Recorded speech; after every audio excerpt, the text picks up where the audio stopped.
Welcome as we continue our study of Colossians chapter 2 and verse 22. Which things are all for corruption in the using according to the injunctions and teachings of men.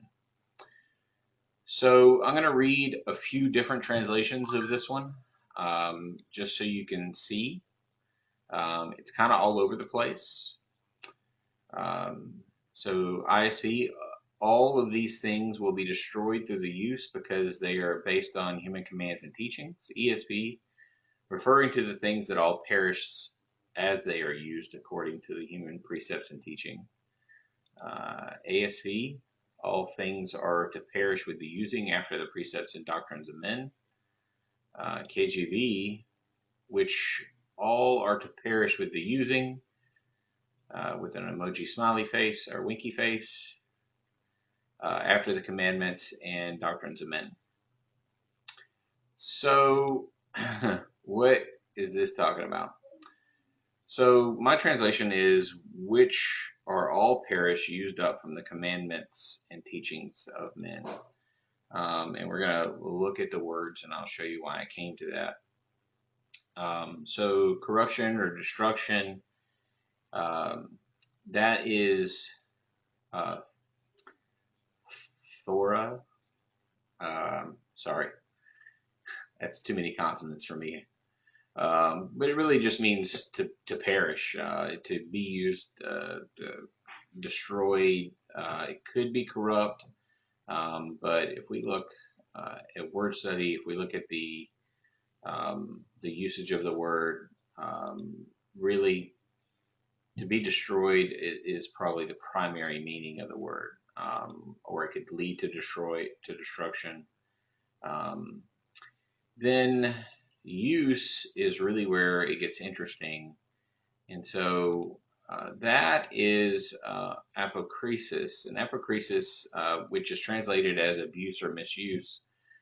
Here it's just translated use, but it comes from apo and kreomai, and kreomai is to use, and then apo is off, so to use off, and really what it's talking about there is that you've used it all up. There's none left.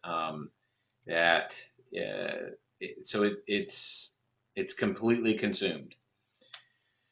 So if we move that around a little bit, because there's some flexibility in the language, we can get to which are all perished and used up. Sorry, I inserted an and there. Which are all perished, used up from the commandments. And so we see from here that is kata, which is a general word that means from or down. It can also mean against, but it is actually used a lot of different ways. But here I would use it as from. And then the commandments is in Talma, which is a precept. It comes from in Telemai, and that is a commandment or an injunction of some sort. And then teachings is didaskalia, and it means instruction or teaching. So that one's pretty straightforward. So what he's really saying here is that it's really going back again to verse 20, saying that all of these things are dead. They're gone. And that's because we died with Christ and were resurrected, so we're no longer under them. We're freed from all of them. And we see this referred to in Isaiah 29:12, and the book is given to the one who does not know books, saying, please read this. Then he says, I do not know books. And the Lord says, because the people draws near with its mouth, they honor me with its lip, but its heart is far from me, and their fear of me is taught by the commandments of men. So behold, I am adding to do wonderfully with this people, the wonder, even a wonder.